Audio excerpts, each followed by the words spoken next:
CBS 뉴스는 CBS 홈페이지 cbs.co.kr이나 노코뉴스 홈페이지 노코뉴스.co.kr, 스마트폰 애플리케이션과 팟캐스트를 통해 다시 보고 들으실 수 있습니다. 부산 소식입니다. 오늘 부산 영도구의 국제해양영화제와 아르떼 뮤지엄이 문을 활짝 열고 관람객을 맞이했습니다. 지자체는 관광객 유입을 반기면서도 교통 혼잡 등을 우려해 철저한 대비에 나섰습니다. 보도에 정혜린 기자입니다. 국내 유일의 해양 전문 영화제인 국제해양영화제가 조금 뒤인 오늘 6시 반 개막식을 열고 사흘간의 여정을 시작합니다. 올해로 7회째를 맞이한 영화제는 해운대 영화의 전당에서 주로 열려왔지만 올해는 영도구에 위치한 복합문화공간인 피아크에서 관객들을 맞이합니다. 바로 옆에는 이미 제주도와 강릉 등에서 큰 인기를 끌고 있는 몰입형 미디어 아트 전시관 아르떼 뮤지엄 부산이 오늘부터 문을 열었습니다.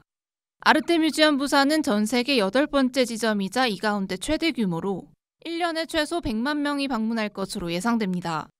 국제영화제와 대규모 전시관 개관을 동시에 맡게 된 지자체는 관광객 증가를 기대하면서도 한편으로는 우려가 큰 상황입니다. 인근 도로가 왕복 4차선으로 넓지 않고 영도구는 부산 지자체 가운데 유일하게 도시철도가 다니지 않는 등 대중교통도 열악하기 때문입니다. 영도구는 오늘부터 인파가 몰려들며 교통 혼잡이 발생할 것에 대비해 만반의 준비에 나섰습니다. 입구 진입로 앞 좌회전 신호를 11초 더 연장하고 좌회전 대기 차선을 45m 연장하는 공사를 추진 중입니다. 영도구 관계자입니다. 피아크도 그렇지만 이제 아르떼 뮤지엄 같은 경우에 이제 관광객들이 몰릴 거 예상하니까 입구 쪽에 도로가 접해 있으니까 막 거기서 혼잡을 일으킨다는 이렇게 경우하기 때문에 그 전체 주변 도로가 좀 혼잡해질 거 아닙니까? 그걸 조금 방지하고 예방하는 차원에서. 부산시도 장기적으로 시내버스 노선 증편을 검토하고 임시 주차장을 마련하는 등 관광객과 주민 불편 최소화에 팔을 걷어붙인 모습입니다. CBS 뉴스 정혜린입니다.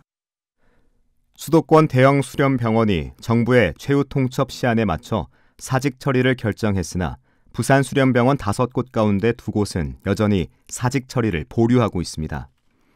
부산대병원과 고신대병원은 끝내 복귀하지 않은 전공의의 사직서를 처리하지 않고 보류하기로 했습니다. 반면 동아대병원과 인제대, 부산해운대 백병원은 미복귀 전공의를 모두 사직 처리하고 오는 9월 하반기 전공의 모집에 나서지만 사직 날짜를 못 박진 않은 상황입니다.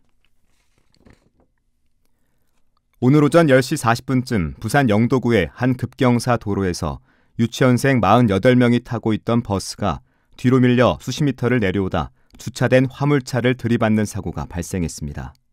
이 사고로 유치원생 4명이 목에 통증을 호소하는 경상을 입었지만 다행히 크게 다친 사람은 없었습니다. 경찰은 오르막길에서 잠시 정차했던 버스가 다시 출발하다가 뒤로 밀렸다는 버스기사의 진술을 바탕으로 정확한 사고 경위를 조사하고 있습니다. 부산에서 택시기사와 경찰이 공조해 추격전을 벌인 끝에 만취 상태로 SUV를 운전한 20대 남성을 검거했습니다. 오늘 새벽 1시 50분쯤 음주운전 차량으로 의심되는 SUV가 황령터널을 지나가고 있다는 한 택시기사의 신고를 접수한 경찰은 추적 끝에 A씨를 검거했습니다. 경찰은 A씨의 혈중 알코올 농도가 면허 취소 수준인 것으로 확인해 입건한 한편 검거에 도움을 준 택시기사에게 표창장을 수여하기로 했습니다. 해운대구의 새로운 관광 명소가 될 해월 전망대가 오는 27일부터 본격 운영됩니다. 해운대구는 해운대와 송정해수욕장, 연안 정비 사업을 벌여 길이 137m, 폭 3m 규모의 스카이워크 시설인 해월 전망대를 준공했습니다. 구는 이번 정비를 통해 청사포 다리돌 전망대도 기존 73m 길이에서 192m로 확장했습니다. 더불어민주당 부산시당은 내일 오후 3시 부산일보 대강당에서 부산시당 위원장 후보자 합동토론회를 개최합니다. 이재성, 변성환, 최태경, 박성현 등 후보 4명이 모두 참석하는 이번 토론회에서 후보들은 정견 발표와 지방선거 필승 전략 등을 제시하며 지지를 호소할 예정입니다. 민주당 신임 부산시당 위원장은 권리당원과 대의원 투표 결과를 합산해 오는 27일 백스코 컨벤션홀에서 열리는 당원대회에서 선출됩니다. 더불어민주당 부산시당 위원장 선거에 출마한 최태경 후보는 오늘 오전 부산시청 앞에서 기자회견을 열고 최상병 특검법이 국회를 통과할 때까지 무기한 삭발 농성에 돌입한다고 선언했습니다. 최 후보는 최상병 수사 과정에 대통령이 개입한 정황이 드러나는데도 윤석열 대통령은 특검법에 2번이나 거부권을 행사했다며 진실을 대통령이 은폐하는 나라는 민주주의 국가가 아니라고 비판했습니다. 이에 더해 그는 이재명 전 대표를 상대로 350차례가 넘는 압수수색을 진행한 윤석열 정권은 이재명 죽이기, 혐오와 증오의 정치를 중단하고 국정 노선을 수정하라고 촉구했습니다. 끝으로 날씨입니다. 내일 부산은 오후까지 가끔 비가 내리는 곳이 있겠습니다. 모레까지 예상 강수량은 20에서 60mm입니다. 현재 부산 금정구와 북구, 동래구와 연제구, 부산 진구와 사상구에는 폭염주의보가 발령된 상태입니다.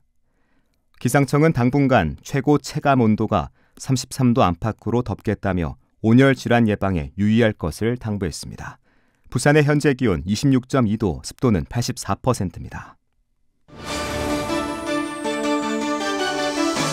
부산 CBS 저녁 종합 뉴스를 마칩니다. 지금까지 진행해 엔지니어 김상길, 기자 정혜린, 아나운서 국재일이었습니다.